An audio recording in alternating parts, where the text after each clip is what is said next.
Bismillahirrahmanirrahim.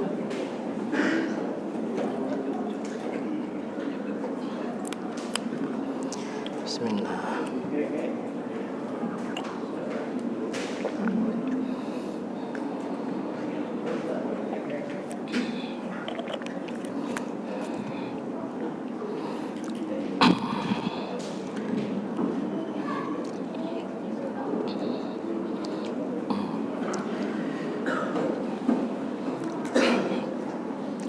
Bismillahirrahmanirrahim.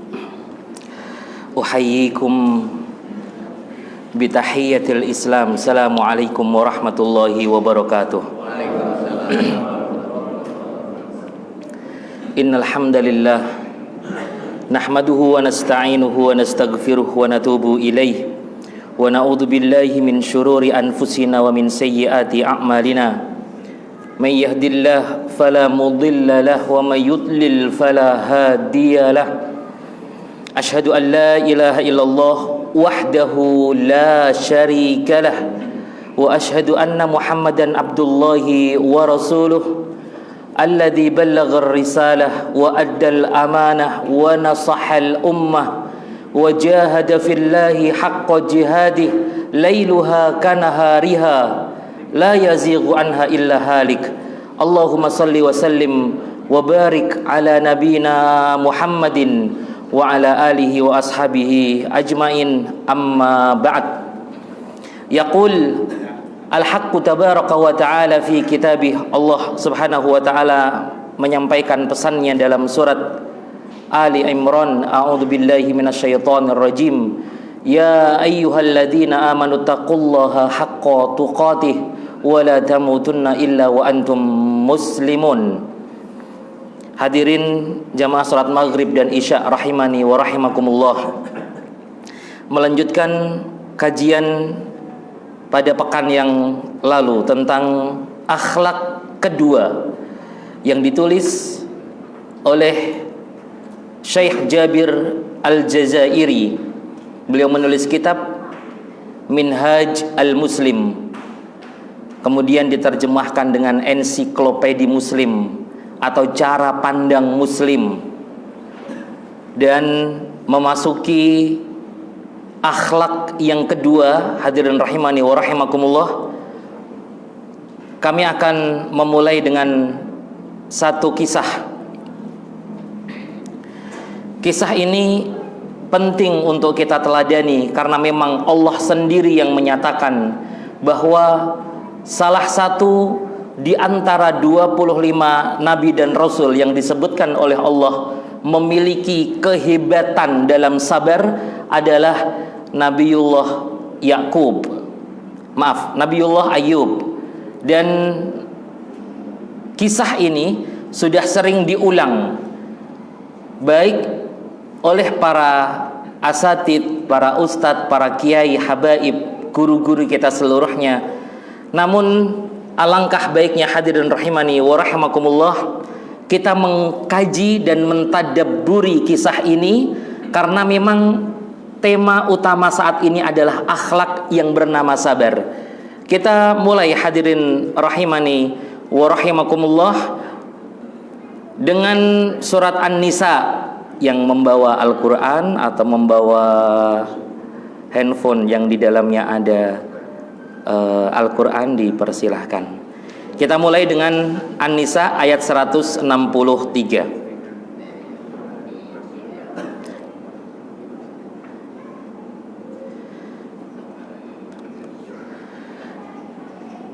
A'udzu billahi minasy syaithanir rajim. Inna auhayna ilaika kama auhayna ila nuhin wan nabiyyin min ba'dih wa auhayna ila Ibrahim wa Ismail wa Ismail wa Ishaq wa Yaqub wal asbat wa Isa wa Ayyub wa Yunus wa Harun wa Sulaiman wa ataina Dawud zabura. Hadirin rahimani wa rahimakumullah, Allah menyebut nama Nabi Ayyub dan disejajarkan dengan para nabi-nabi yang lain. Allah menyatakan, sesungguhnya kami wahyukan kepadamu Muhammad sebagaimana kami telah mewahyukan kepada Nuh dan nabi-nabi setelahnya. Kami wahyukan pula kepada Ibrahim, kepada Ishak, kepada Ismail, Yakub dan anak cucunya, Nabi Isa, Ayyub, Yunus, Harun dan Sulaiman. Dan kami telah memberikan kitab Zabur kepada Dawud. Hadirin rahimani wa rahimakumullah, pensejajaran ini merupakan bukti otentik, bukti nyata bahwa Ayyub itu adalah nabi. Kemudian jika muncul pertanyaan, Ustadz, kalau di situ disebutkan ada nama Ibrahim, kemudian ada nama lagi Isa, kemudian ada nama Dawud. Kalau Ibrahim diberikan oleh Allah kitab suci, namanya apa Bapak? Halo Pak, ini tentang rukun iman kepada kitab suci. Dulu 3 tahun yang lalu pernah kita bahas bersama. Apa itu Pak? Kalau Ibrahim ada dalam surat Al-A'la, Sabbihisma rabbikal a'la. Betul, suhufi Ibrahim wa Musa. Semua hafal, Masya Allah. Alhamdulillah. Allah memberikan suhuf kepada Ibrahim dan kepada Musa. Kemudian hadirin rahimani wa rahimakumullah, disebutkan pula di sini Dawud. Dawud Allah berikan kepadanya Zabur. Kalau muncul pertanyaan, Ustadz, kalau begitu apakah nabi-nabi dan rasul seperti Nuh, kemudian Ismail, kemudian Ishak, Yakub, Ayyub juga diberikan kitab suci? Jawaban Allah, ya. Jawaban dari Allah, ya, diberikan kitab suci. Tapi namanya apa? Apakah bentuknya suhuf, lembaran-lembaran seperti suhuf, lembaran yang diberikan kepada Ibrahim, atau bentuknya kitab, bundelan seperti Al-Quran, dibundel, dijilid? Hanya Allah yang tahu. Kita tidak perlu mencari tahu untuk hal seperti itu. Apakah nabi-nabi selain Muhammad, Isa, kemudian Musa diberikan kitab suci? Jawabannya iya. Tapi namanya apa? Hanya Allah yang tahu. Seperti itu. Baik, hadirin rahimani wa rahimakumullah, Nabi Ayyub dikenal saat itu, di zamannya, orangnya sangat dermawan, kemudian kaya. Jadi ini tolong nanti diambil sikap. Hadirin rahimani wa rahimakumullah, tolong diambil sikap. Kalau hadirin diizinkan oleh Allah menjadi orang dhahef, kaya nih, maka kata kunci atau konsekuensi dari kekayaan itu adalah dermawan. Kalau hadirin ditakdirkan oleh Allah rezekinya cukup, gimana hadirin konsekuensinya? Konsekuensinya adalah sabar. Kalau kaya itu tentu ada perbandingannya ya. Di Indonesia kita punya perbandingan itu. Kenapa? Karena ada, saya ambil contoh sedikit saja, ada gas warnanya hijau. Gas warna hijau itu diperuntukkan siapa hadirin? Iya, berarti kalau hadirin yang di rumah gasnya enggak warna hijau, berarti terindikasi hadirin sudah menjadi orang baik. Seperti itu. Kalau gasnya warnanya pink, warnanya biru, maka siap-siap hadirin harus senang menjadi orang tangannya di atas, senang memberi, harus seperti itu. Nabi Ayyub itu terkenal dermawan, dia orang yang sangat kaya. Gampang sekali Nabi Ayyub itu untuk memberi. Seperti itu dikisahkan oleh Imam Ibnu Katsir seorang mufassir, dicisahkan detail, dermawan, kaya, gampang sekali memberi, dan dia punya aset tanah, itu dia punya, dan nggak cuman sedikit, tapi banyak dia miliki tanah itu. Disebutkan pula ada hewan dari jenisnya kuda, sapi, keledai, kambing, unta. Disebutkan dalam tafsir seperti itu. Silakan nanti dibaca, hadirin rahimani wa rahimakumullah. Tapi Allah itu sudah berjanji, kalau orang beriman itu pasti akan diberikan ujian. Kalau dia ngaku beriman, pasti akan diuji. Bentuknya harta, misalkan kalau orang beriman, ketika pagi hari tiba, setelah selesai sholat subuh, orang beriman diuji. Misalkan kalau di sini ada kotak warna putih, di sini semua kotaknya sama, warnanya putih. Setelah selesai sholat subuh, orang beriman tuh diuji. Saat itu ada malaikat di arsy, yang malaikat ini menunggu sikap seorang hamba pagi hari itu. Apakah orang beriman itu kemudian mengambil sesuatu dari sakunya atau dari dompetnya, kemudian memasukkan ke kotak warna putih yang ada di sebelah kita itu, atau dia lenggang kangkung aja, keluar ke masjid aja, kemudian tidak melakukan aktivitas apapun sampai rumah, sampai kemudian berangkat kerja, nggak ada yang dikeluarkan. Maka malaikat saat itu menunggu sikap kita dengan dua doa. Allahumma a'ti munfikon kholafa, itu doa yang pertama. Ya Allah, tolong bagi orang beriman yang sudah diuji dengan 4 kotak infak itu, kok kemudian sadar dan dia mengeluarkan rizkinya, tidak seluruhnya tapi sebagian saja. Kalau di dompet ada 1000 itu masukkan. Tidak apa-apa. Seperti itu, hadirin rahimani wa rahimakumullah. Maka malaikat mengatakan, tolong ya Allah, yang 1000 itu engkau ganti. Tapi ketika orang beriman selepas sholat subuh, kemudian biasa saja sikapnya dengan kotak yang 4 itu, maka kemudian malaikat mengatakan, Allahumma a'ti mumsikan talafa. Ya Allah, untuk yang 1000 rupiah yang ada di kantongnya, tolong bikin dia itu nggak tenang dengan uang 1000. Ketika mau dibelanjakan atau mau disedekahkan, aduh, takut ntar jangan-jangan nggak punya lagi nih uang kayak gini nih, ntar habis nih duitnya, ntar berkurang nih, dan lain sebagainya. Hadirin rahimani wa rahimakumullah, Nabi Ayub karena memang dermawan, masya Allah luar biasa, diuji oleh Allah. Kita lihat surat nomor 21. Silahkan hadirin, mohon izin, apakah ada yang ingin membaca? Satu hurufnya ada 10 kebaikan. Nomor suratnya 21, ayatnya 83 dan 84. Ada hadirin yang ingin membaca? Baik.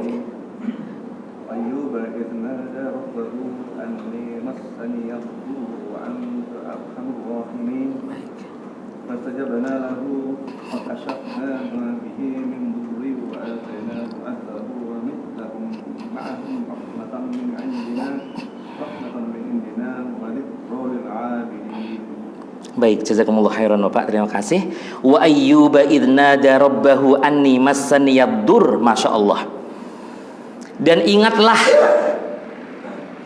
di sini hadirin, dan ingatlah di sini kita semua diminta oleh Allah mengingat.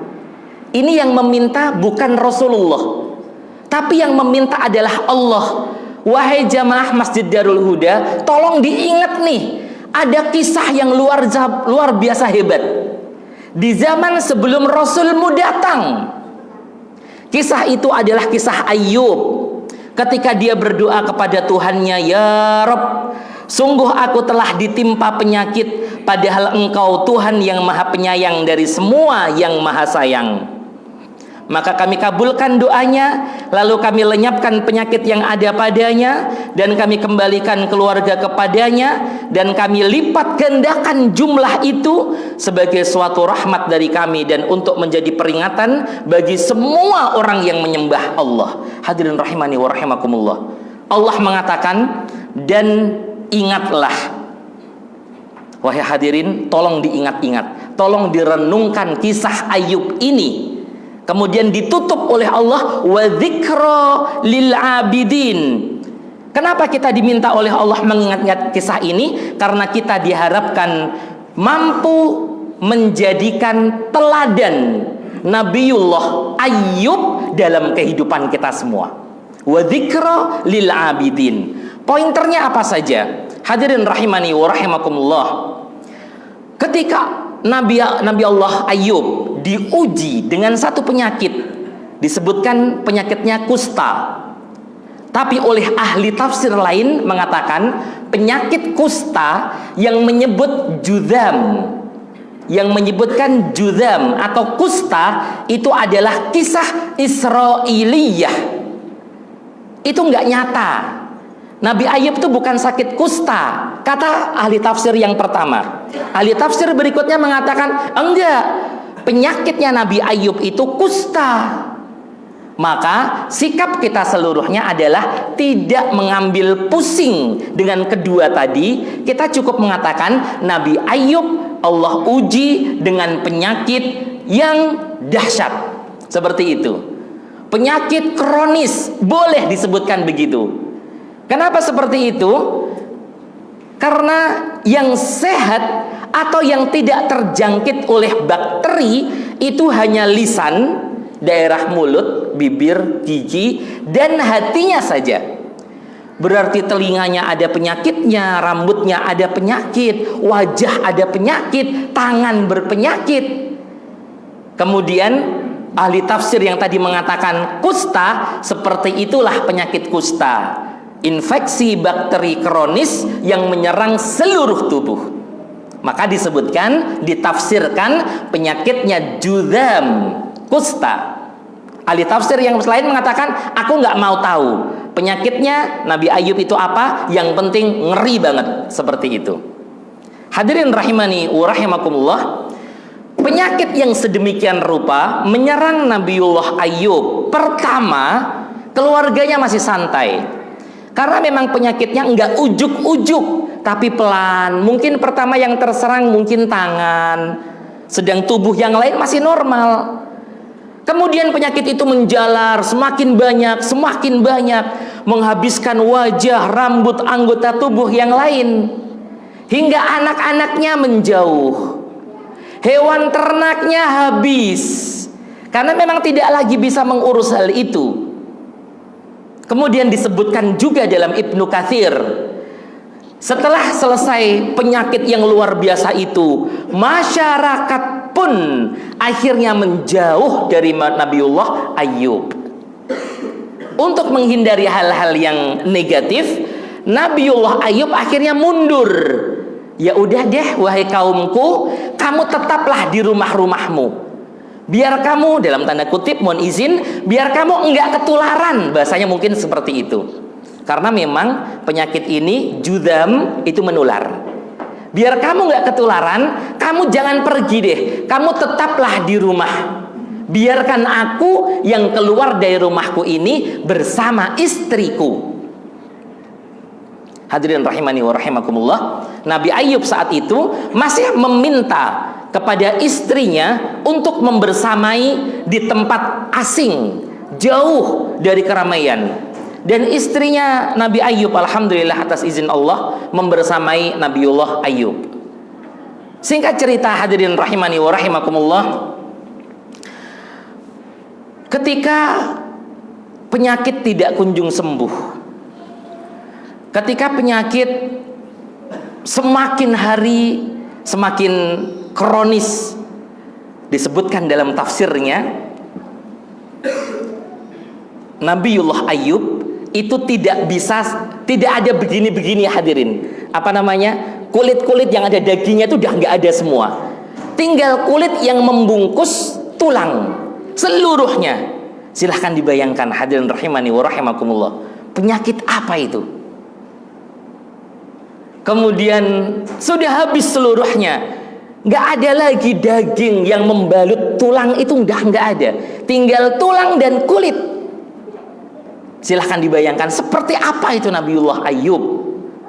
Istri yang sabar seperti apa yang bisa membersamai suaminya seperti itu. Namun hadirin rahimani wa rahimakumullah, akhirnya istrinya pun menjauh. Coba dibayangkan, seorang nabi yang mulia, dijamin oleh Allah surga, istrinya solihah, tapi karena penyakit yang diderita sedemikian rupa, akhirnya istrinya pun mental. Nggak kuat lagi aku wahai suamiku untuk menjamu engkau, merawat engkau, menyuapi engkau. Aku udah nggak mampu lagi. Maka disebutkan dalam tafsir, akhirnya istri ini minta izin kepada suaminya. Wahai suamiku, aku sudah nggak kuat. Aku sekarang mau kembali ke kampung, tapi aku akan kirim orang yang nanti aku bayari orang itu, aku beri upah orang itu untuk merawat engkau. Kamu di sini aja, kamu tenang di sini, tapi aku izin aku nggak kuat. Ulama tafsir kemudian memberikan arahan tafsirnya. Kenapa istrinya akhirnya pergi meninggalkan suaminya? Di antara jawabannya adalah karena istrinya bertanya kepada Nabiullah Ayyub. Istri bertanya kepada suami, wahai suamiku, tolong kamu itu minta saja sama Allah. Minta sama Allah, angkat tanganmu itu, ya Allah, sembuhkan. Dan biarkan Allah memberikan jalan keluar. Ya Allah, sembuhkan. Dan biarkan Allah memberi kamu jalan keluar. Tapi Nabi Ayyub mengatakan seperti ini, aku telah diberi kesehatan selama 70 tahun. Berarti usia Nabi Ayyub saat sakit itu berapa tahun? Bayangkan Pak, usia 70, seorang nabi diuji oleh Allah sedemikian rupa. Hartanya habis, hewan ternaknya habis, semua hartanya habis, masyarakat menjauh. Masya Allah, aku telah diberi kesehatan selama 70 tahun. Sakit ini masih derita yang sedikit yang Allah timpakan sampai aku bisa sabar sama seperti masa sehatku, yaitu 70 tahun. Memang istri itu mengandalkan perasaan. Istri kalau suaminya menjawab seperti ini, siapa yang kuat? Istri mana yang kuat dengan perasaan? Ketika suami menjawab, ibu, mama, sakitku itu masih lama, 70 tahun lagi sakitku itu. Siapa istri yang kuat Pak? Membersamai suami. Kalau di rumah sakit biasanya rawat inap itu jatahnya berapa hari Pak? Coba 3 hari. 3 hari pun yang membersamai itu nggak cuma istri ya Pak ya. Kalau suami sakit ada anaknya, ada rekan kerja, ada yang bawain asem-asem, jeruk, apel, biar ada mulutnya itu ada yang dirasakan. Karena repot kalau nggak ada yang seperti itu. Ketika Bapak menjenguk orang sakit dan Bapak nggak bawa sesuatu, repot Pak. Tentu Bapak akan bertanya, Pak, apa Pak yang dirasakan? Tentu pasien, karena pasiennya mungkin cerdas begitu, pasiennya mengatakan, lah gimana aku mau menjawab perasaan, lawang kamu nggak bawa apa-apa, mulutku nggak bisa ngerasain apa-apa, asem-asem nggak ada, manis nggak ada, kecut nggak ada. Seperti itu. Maka kalau berkunjung, di antara adabnya adalah membawa sesuatu. Sesuatu jangan diartikan buah ya Pak ya. Saya tidak mengatakan itu. Saya katakan membawa sesuatu. Seperti itu. Iya, membawa doa boleh, tapi jangan doa saja. Selain membawa doa ya membawa sesuatu tadi. Begitu. Tapi ya jangan, kalau orang sakitnya sakit gigi ya jangan dibawain buah begitu. Iya, dibawain yang lain. Baik, hadirin rahimani wa rahimakumullah. Seperti ini hadirin. Sampai aku bisa bersabar sama seperti masa sehatku 70 tahun. Ayyub memprediksi sakitnya itu 70 tahun lamanya. Masih lama banget. Maka seorang istri akhirnya, ya nggak apa-apa. Istri itu ngomong ke suaminya, wahai suamiku, boleh ya aku kemudian mencari seseorang yang aku percaya untuk merawat engkau. Itu ahli tafsir dalam kitab tafsir Ibnu Katsir, dalam kitab yang lain, mereka menjawabnya seperti ini. 70 tahun sehat, kemudian diuji oleh Allah sekian lama, Nabi Ayub meminta bukan sembuh, tapi mintanya sabar. Hadirin rahimani wa rahimakumullah. Nabi Ayub menjalani sakit selama 18 tahun. Itu menurut ulama yang pertama. Ada yang menjawab 3 tahun. Itu menurut yang kedua. Ada yang menjawab 7 tahun. Bahkan dibikin detail yang 7 tahun itu. 7 tahun, 7 bulan, 7 hari. Iya seperti itu. Ya nggak apa-apa. Tapi hadirin rahimani wa rahimakumullah, kita putuskan saja, kita samakan persepsi. Nabi Ayub sakit lama. Seperti itu. Kemudian hadirin rahimani wa rahimakumullah, dalam surat Shad, nomor surat yang ke-38. Silahkan hadirin dibuka surat Shad ayat yang ke-38. Ayatnya yang ke-41 sampai 44. A'udzu billahi minasyaitonir rajim. Wadhkur 'abdana Ayyub, dan ingatlah akan hamba kami Ayyub. Idnada rabbahu anni massaniyasy syaiton binusbin wa adzab. Sesungguhnya aku diganggu setan dengan penderitaan dan bencana. Urkut birijlik. Allah berfirman, hentakkan kakimu. Hadirin rahimani wa rahimakumullah, menjadi ingat kita dengan kisah siapa? Seorang ibu dengan anak kecil yang kemudian dari kakinya, betul, jazakumullah khairan, memancar air hingga hari ini, Zam-zam. Baik. Urkut birijlika. Kalau kisah Maryam bintu Imran bukan diminta untuk menjejakkan kaki, karena Ismail itu juga dalam tafsirnya itu bukan dari kakinya ujuk-ujuk memancar, tapi kaki bayi itu kan gerak-gerak ya Pak ya. Kaki bayi itu kan kadang nendang-nendang seperti itu. Nah, dari tendangan kaki bayi itulah muncul air Zam-zam. Ayub juga sama. Urkut birijlik, hentakkan kakimu. Kalau Maryam dorong, diminta dengan punggungnya, di belakang ini ada pohon, kemudian diminta untuk mendorong, dengan kakinya pun untuk melatih seperti itu. Ini luar biasa hadirin rahimani wa rahimakumullah. Nanti jika ada bapak-bapak yang bagian kesehatan atau mungkin yang dokter, tolong Pak, ini diteliti nih untuk disertasi atau untuk tesis. Kenapa sih ayat-ayat Al-Quran itu meminta seluruhnya atau mayoritas kaki yang beraktivitas? Maka kalau bapak-bapak sudah usia sepuh, mohon izin Pak, yang diminta untuk menjaga lutut atau siku? Lutut. Kenapa kok lutut? Silahkan itu diteliti Pak. Silahkan para dokter diteliti. Gimana Pak?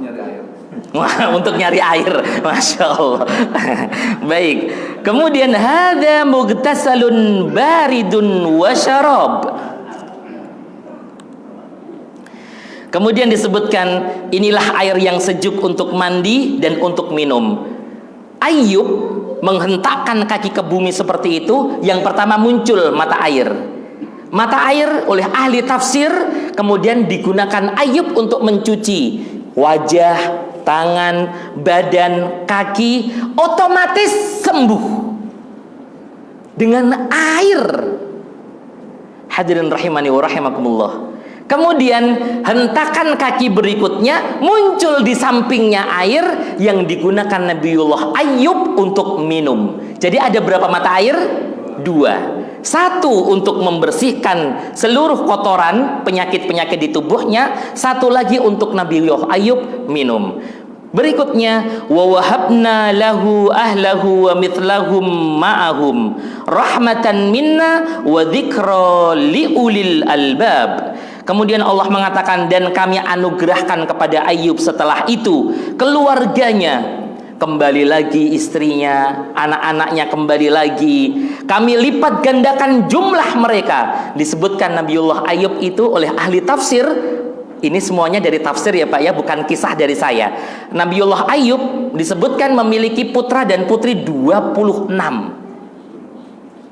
Sedikit atau banyak? Iya, banyak, mungkin karena perbandingannya dengan hari ini ya Pak ya. Putra putri kita kan paling 6, 10 begitu ya. 26 begitu. Nah, itu silakan Pak. Kemudian Allah berikan kesembuhan, seluruhnya kembali.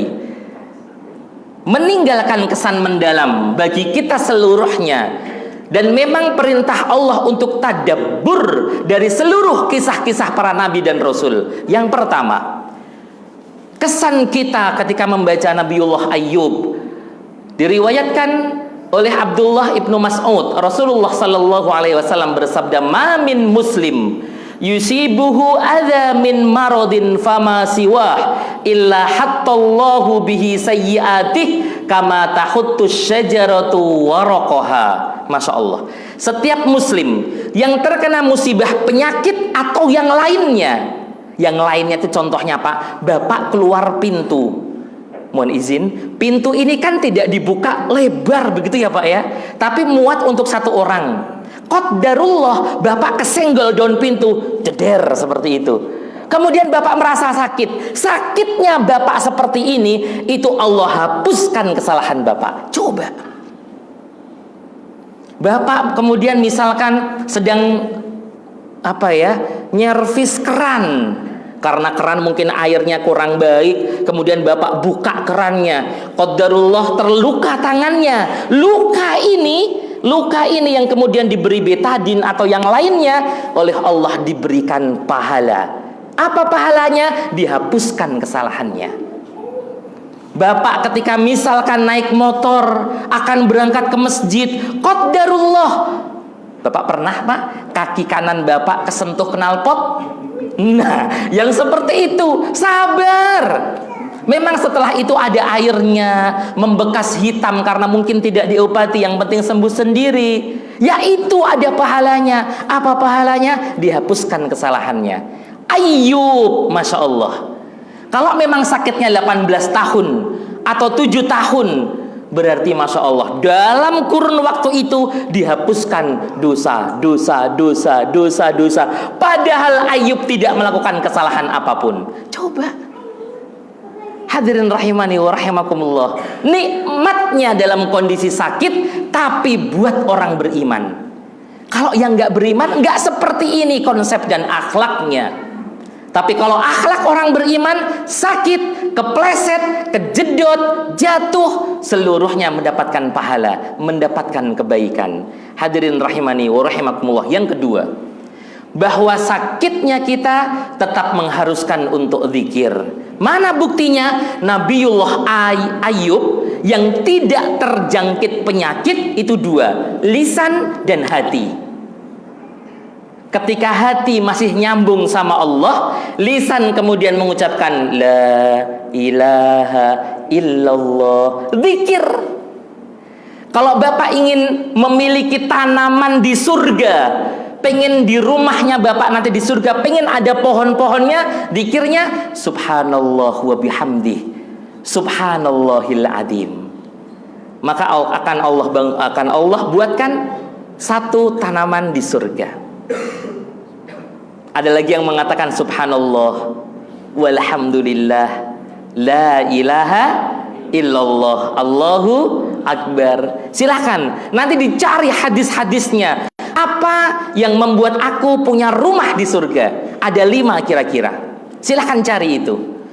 Hadirin rahimani wa rahimakumullah, zikir jangan sampai lepas. Ketika adik-adik naik truk, di atas kendaraan, Bapak yang nyopir truk, silakan zikir. Apalagi kalau zikirnya bareng-bareng. Amsayna ala fitratil Islam wa ala kalimatil ikhlas. Zikir sore dari mes mana Mbak Heri? Iya, yang di pinggir itu ya berarti ya. Tadi saya ketemu juga pas keluar, saya pas lewat. Masya Allah. Dari mes kemudian sampai kira-kira halaman masjid, selesai itu zikir sore. dipimpin satu orang baca kitab zikir sore, silahkan, sepanjang perjalanan itu mendapat pahala. Masya Allah, kebaikan, akhlak mendapati itu semuanya. Poin ketiga, setiap manusia akan mendapatkan ujian sesuai kadar imannya. Yang paling berat ujiannya an-nabiyyin, para nabi, was-sholihin, dan orang-orang soleh. Sekarang yang menjadi pertanyaan, kita nabi atau bukan? Bukan. Maka sepertinya kita tidak akan mendapati ujian seperti ujiannya Ayub, yang sekian lama seluruh tubuhnya terkena penyakit atau virus. Enggak sepertinya. Ujian kita adalah, Pak, sabar ketika mencari ilmu. Ujian kita sabar ketika mendengarkan kajian. Ujian kita sabar ketika ada panggilan-panggilan yang negatif, ajakan-ajakan yang enggak benar. Itu ujian-ujian bagi kita. Seperti inilah kondisi kita. Ujian kita ketika adzan berkumandang, kok kita masih aktif melakukan sesuatu, enggak merespon dengan cepat panggilan Allah. Itu ujian kita ketika sesama muslim, dan sesama muslim ini bersaudara, kita pelit untuk mengirimkan doa. Maka sering saya mendengarkan doa dari imam di sini, Allahumma gfir lil muslimina wal muslimat. Ya Allah, ampunilah semua orang-orang muslim, yang laki-laki maupun yang perempuan. Itu doa bagus. Apalagi kalau doa itu diucapkan sendiri-sendiri, itu lebih bagus lagi. Hadirin rahimani wa rahimakumullah. Cara terbaik untuk melatih sabar adalah dengan mengingat bahwa ada yang lebih berat ujiannya dibandingkan kita. Sekarang kita sehat, coba kita sesekali ke rumah sakit. Bagaimana dengan orang-orang yang sedang mengantri menunggu obat dari dokter, atau mungkin orang-orang yang terbaring di rumah sakit? Seperti apa kondisinya? Yang kelima, nikmat yang Allah beri ternyata lebih banyak dari musibah yang kita terima. Masya Allah, dari bangun tidur, Pak, siapa yang menyalakan jantung kita, Pak? Allah. Kita menyalakan atau tiba-tiba nyala sendiri? Nyala sendiri, Pak. Nggak perlu on off. Tidak seperti lampu, alat-alat elektronik yang ada on dan ada off. Kalau jantung on terus. Coba, Pak, itu satu nikmat. Coba Allah memberi satu saja. Kalau jantung itu di sini ada on off-nya. Coba bayangkan, kalau mau tidur kita off-kan. Kalau kita mau bangun kita nyalakan. Yang bangunin siapa? Yang nge-onin. Hadirin rahimani wa rahimakumullah. Syukur. Rambut, kenapa yang Allah buat rambut mudah panjang? Itu adalah rambut yang di atas, bukan alis, bukan bulu mata. Ini semuanya lambat panjangnya. Tapi kenapa rambut cepat panjangnya? Syukur kepada Allah. Wa fi anfusikum afala tubsirun. Yang keenam, berdoa kepada Allah merupakan kewajiban. Masya Allah. Sudah habis? Ini baterainya habis. Baik. Yang keenam, berdoa kepada Allah. Dan ini merupakan kewajiban. Berdoa kepada Allah, hadirin rahimani wa rahimakumullah, bisa dengan bahasa kita sendiri,